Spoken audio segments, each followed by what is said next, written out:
반갑습니다. 공장 경매와 공장 투자 그리고 공장 개발을 전문으로 하고 있는 셔리 형입니다. 모처럼 상당히 좀 괜찮아 보이는 경매 물건이 지금 나와 있어요. 주소지가 화성시 팔탄면 서근리인데 입지도 상당히 괜찮은 물건이고 공장 자체 어떻게 보면 건물의 어떤 생김새라던가 그 다음에 마당의 어떤 넓이 그 다음에 들어가는 어떤 도로의 편의성 공장 앞에까지는 2차선 도로폭을 가지고 가기 때문에 상당히 뭐 큰 차 쓰더라도 편리하죠. 그리고 이렇게 공장의 내부를 보더라도 상당히 컨디션이 좀 괜찮은 그런 물건입니다. 사실 이 정도 컨디션을 가진 공장을 경매 물건에서 만난다라는 것 자체가 그렇게 뭐 또 흔한 일은 아니지 않습니까? 저 역시도 방송에서 다양한 공장 경매 물건들을 여러분들과 같이 이렇게 리뷰도 해보고 하는데 오늘 물건은 상당히 좀 기대가 돼요. 전체적인 토지 면적이 715평짜리 공장입니다. 그리고 신건의 감정금액 자체가 21억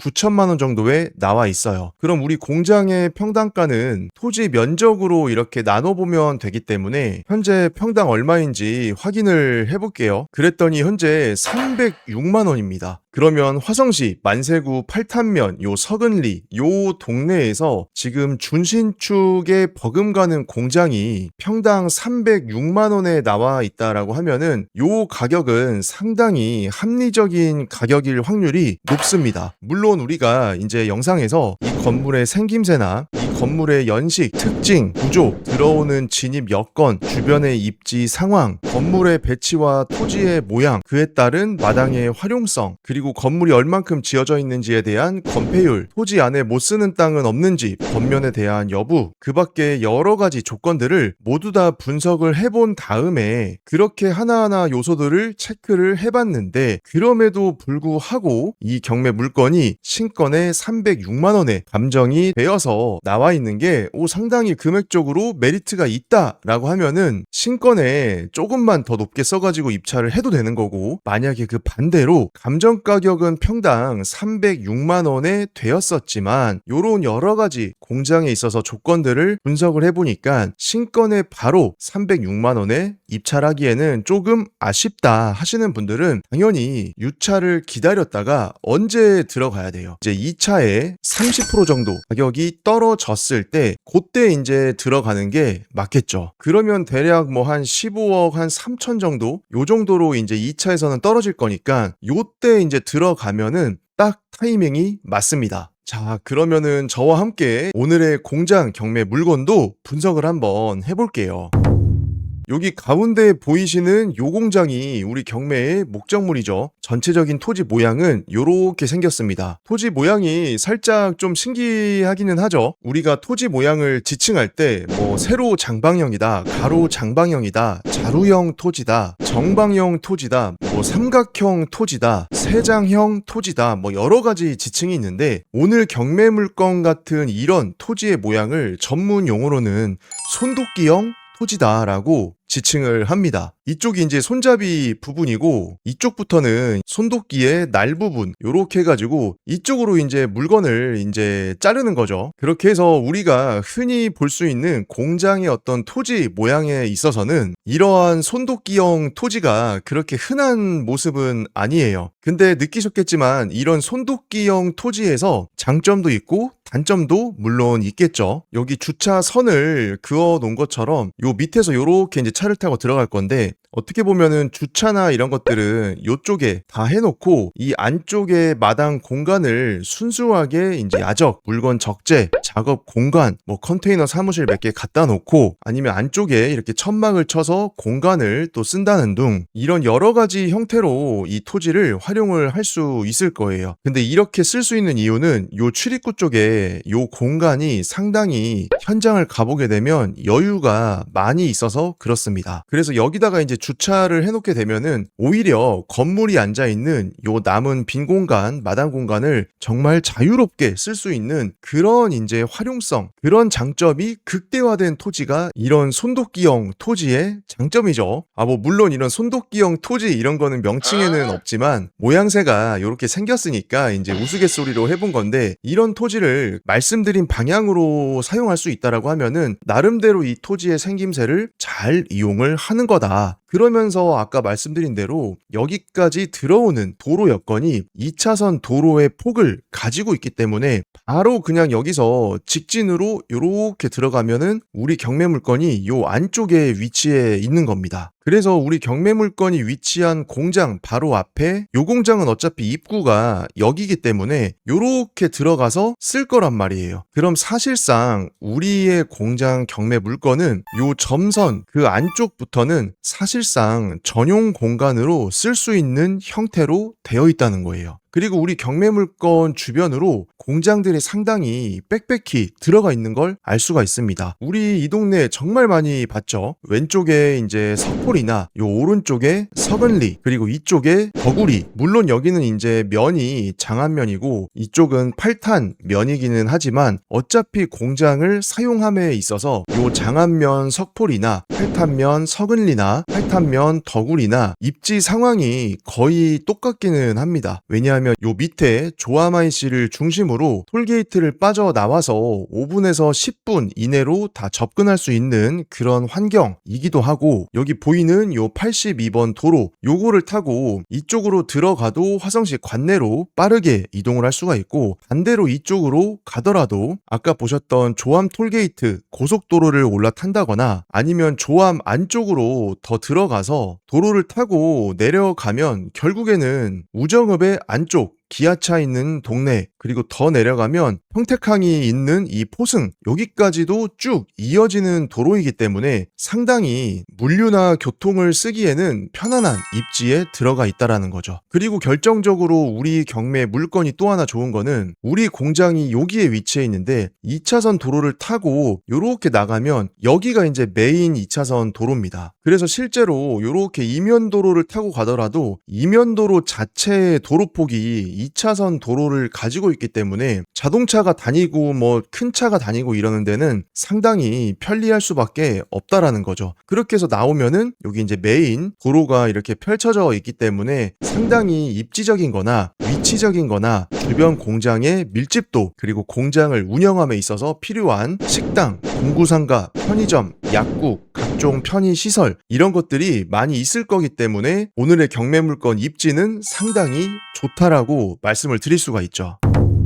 우리 물건 토지의 현황을 봤더니 건물이 앉아있는 공장 용지 땅은 650평 한 필지입니다. 그리고 그 밖에 여러 가지 이제 도로 필지들이 조금씩 지분으로 들어가 있는데 필지의 개수가 좀 많기는 해요. 그렇다고 해서 이제 도로 비율이 많이 과한 건 아니죠. 전체적인 평수가 도로 포함해서 715평인데 우리 공장 용지가 650평이었잖아요. 그러니까 대략적으로 한 65평 정도가 도로 지분이라고 생각을 하시면 되겠습니다. 공장 용지의 용도 지역을 확인을 해봤더니 우리가 제일 좋아하는 거죠. 계획관리 지역에 성장관리계획구역 지정이 되어 있는 땅인데 그 중에서 종류가 산업관리다. 그러면은 산업관리 같은 경우에는 공장이나 제조장 이 목적으로 쓰기에는 가장 최적화가 되어 있는 토지란 얘기예요. 물론 이제 산업단지 그리고 우리 공업지역 요런 애들, 근데 어차피 얘네들은 단가가 일반적인 계획관리 토지랑은 비교 불가하기 때문에 우리가 가장 많이 찾는 개별입지 공장 중에서는 계획관리 지역의 산업관리 구역으로 지정이 된 토지이기 때문에 나중에 공장을 증축을 한다거나 공장 등록을 한다거나 이런 여러 가지 부수적인 행위를 함에 있어서도 걸림돌이 없는 최적화된 토지라는 얘기죠. 자, 그리고 건물의 구성을 봤더니 1층짜리 단층 공장으로 한 동이 들어가 있습니다. 요게 이제 거의 190평 정도 되는 공장이기 때문에 우리 아까 사진에서 봤던 것처럼 내부 컨디션도 괜찮았고 사용 승인일 자체가 21년 12월이에요. 만 5년이 채 안 된 준신축 공장이라고 볼 수가 있습니다. 그러면은 우리 토지의 위치 봤죠? 입지 봤죠? 주변의 상황 살펴봤죠? 공장 용지 본부지와 도로의 비율 살펴봤죠? 건물의 연식과 컨디션 살펴봤죠? 그리고 공장이 앉아있는 토지의 용도 지역과 성장관리계획 수립이 되어 있는데 산업관리 지역인 것까지 다 확인을 했는데 지금까지 봤던 기준에서 걸리는 게 있습니까? 없습니까? 하나도 없어요. 우리가 투자하고 실사용하기에 권리적거리는 단점들이 아직까지는 없었다. 그러면 중요한 게 이제 권리 분석인데 임차인 현황을 봤더니 전부 소유자가 사용을 하고 있다. 그러면 우리 대항력 있는 임차인도 없는 거죠. 이게 또 대항력 있는 임차인, 선순위 임차인이 들어가 있으면 또 골치 아픈 경우들도 많이 발생을 하는데 우리 물건은 그런 것도 없다. 건물 등기부와 토지 등기부를 봤더니 말소 기준 권리가 되는 요 근저당 이하로는 모든 권리가 소멸이기 때문에 우리가 이런 물건을 낙찰을 받았을 때 인수해야 되는 권리도 없습니다. 대신 감정평가상에 기계기구라고 해서 3,400만 원 정도가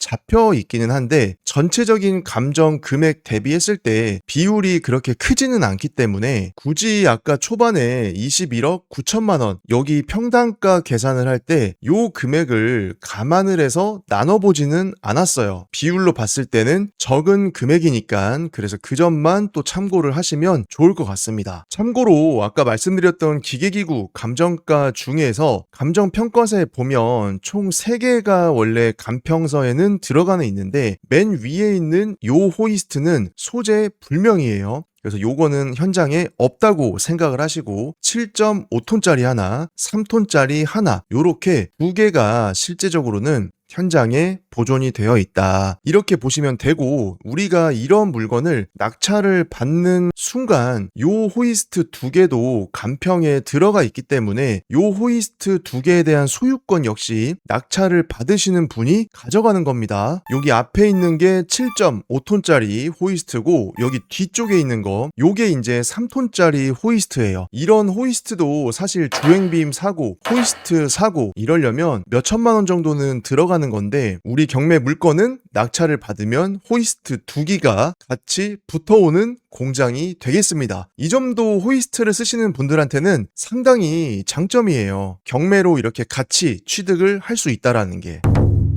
여기 이렇게 들어가 있는 게 우리 경매의 목적물이었죠. 근데 요 주변으로 네이버 부동산에 대략적으로 어느 정도 가격대로 매물들이 나오고 있는지를 좀 살펴보도록 할게요. 일단은 우리 물건 바로 위쪽, 이쪽에 공장이 하나 나와 있는데 얘는 연식이 2018년식에 이종 근생 제조업소로 나와 있습니다. 용도 지역은 똑같이 계획관리 지역의 산업관리인데 평당가가 367만 원에 나와 있습니다. 물론 우리가 이렇게 평당가를 볼 때 제가 영상 초반에 말씀드렸던 공장의 가치를 평가할 때 여러 가지 기준들이 있었지만 지금 저랑 같이 이렇게 살펴보는 거는 대략적으로 위치, 연식, 평당 나오는 가격대 이런 느낌을 보는 거기 때문에 우리가 이런 거를 바탕으로 반드시 우리 구독자 여러분들 현장에서는 모든 조건들을 다 따져봐서 이런 가격들이 맞는지 안 맞는지 비싼지 저렴한지 시세인지 이거를 확인을 꼭 별도로 하셔야 됩니다. 요 공장은 2008년식인데 264만 원 정도에 나와 있어요. 근데 딱 봐도 건폐율이 조금 떨어져 보이네요. 자, 그리고 여기 안쪽에 요 공장은 보면은 얘는 330만 원 정도 되고 있습니다. 근데 얘도 지금 건폐율이 20% 초반밖에 안 돼요. 건물이 60평인데 전체적인 토지가 260평이면 건물의 크기 대비 토지가 너무 넓다라고 볼 수도 있죠. 요런 물건들도 한번 보면 얘는 320만 원 정도 되고 있습니다. 얘도 60평 건물에 이종 근생 제조장 공장으로 보이고 이런 애들도 비슷하죠. 330만 원에 2001년식 공장이고 똑같이 다 계획관리 지역에 들어가 있어요. 이쪽 지역은 다 계획관리이기 때문에. 그리고 아까 우리 공장이 지금 여기에 다시 위치해 있고 여기를 중심으로 요 밑에도 한번 봐볼게요. 아, 근데 이 공장은 딱 봐도 좀 비쌀 것 같아요. 여기가 지금 2차선 국도에서 바로 들어오는 거기 때문에. 그렇죠. 연식이 20년이 훌쩍 넘었는데도 지금 평당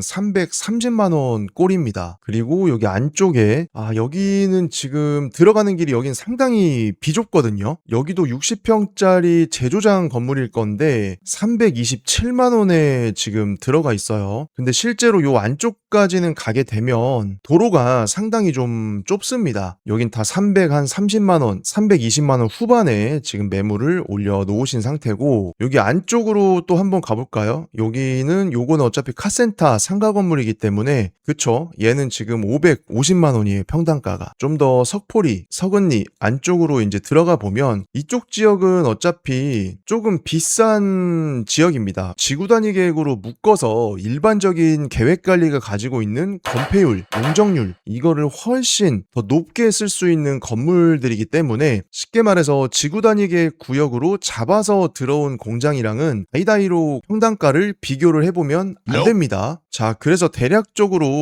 우리 경매 물건이 나와 있는 이 물건 주변으로 했을 때는 한 5년 내외 준신축 공장들이 300만 원 초반 정도에는 지금 매물로 나와 있는 상태예요. 대신 여러분들 좀 조심해야 될 게 네이버 매물에 이렇게 가격이 나와 있다라고 해서 반드시 그 가격이 시세라고 볼 수는 없겠죠. 요즘같이 경기 상황이 좀 안 좋고 다들 어렵고 이럴 때는 네이버에 나와 있는 가격 대비했을 때 그 가격대로 팔리는 경우도 있지만 그렇지 못하는 경우들도 되게 많거든요. 그래서 주변에 실제로 거래가 되는 사례들도 잘 조사하셔가지고 오늘의 경매물건 공장 신건의 평당 306만 원 꼴이었죠. 그렇게 생각해보니까 또 306만 원 이러니까 저렴하다고 또 느껴지기도 하긴 하는데 우리가 또 이 물건이 경매로 접근하고 있다라는 거를 반드시 또 기억을 좀 하셨으면 좋겠습니다. 그래서 저라면 어차피 오늘의 물건이 부동산 경매로 나와 있는 물건이기 때문에 신건에 바로 들어가면 솔직히 조금 재미없을 것 같아요. 그래서 한 차례 떨어져서 한 15억 3천 정도? 요때 딱 내려왔을 때 요때 딱 입찰을 들어가서 이 가격과 이 가격 그 사이에 어딘가 요쯤에서 낙찰을 받는다라고 하면은 충분히 이 물건이 가지고 있는 여러 조건들을 분석을 해봤을 때 이 물건의 적정 가치, 요 시세에 대비했을 때 경매를 통해서 충분히 안전마진을 가지고 취득을 할 수 있는 기회가 요 어디쯤에 있지 않을까 하는 생각이 듭니다. 부동산 경매나 공장 경매가 처음이시다, 좀 혼자 하기 어렵다, 아니면 공장 경매를 좀 더 정확하게 디테일하게 배워보고 싶다 하시는 분들은 영상 우측 상단에 제 연락처가 나와 있으니까 언제든지 물건 상담, 교육 문의 해주시면 좋을 것 같습니다.